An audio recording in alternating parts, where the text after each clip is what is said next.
মহাপরিত্রাণ ভাই আজ মহাপরিত্রাণ, যিশু উঠেছে দেখো পাপীরে করিতে ত্রাণ, যিশু উঠেছে দেখো পাপীরে করিতে ত্রাণ, আজ মহাপরিত্রাণ ভাই আজ মহাপরিত্রাণ।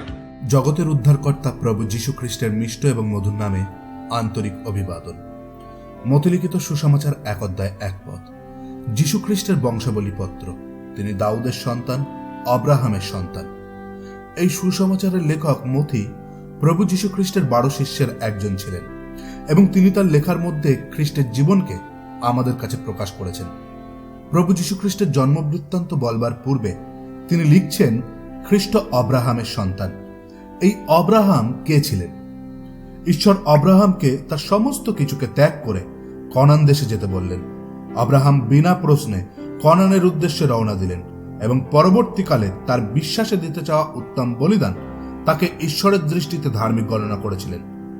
যে কেউ আজ প্রভু যীশু খ্রিস্টকে বিশ্বাস করে তার বিশ্বাসকে ঈশ্বর আব্রাহামের সমান বিশ্বাস বলে দেখেন। যতজন ব্যক্তি প্রভু যীশু খ্রিস্টকে স্বীকার করে নেয়, পাপ থেকে মুক্তির জন্য তাকেই বিশ্বাস করে, তারা প্রত্যেকেই ঈশ্বরের সন্তান নামে পরিচিত হয়। যতজন খ্রিস্টকে বিশ্বাস করেছে ততজন খ্রিস্টকে পরিধান করেছে।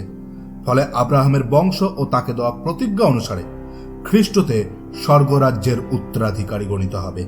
ধন্যবাদ। আজ মহাপরিত্রাণ ভাই আজ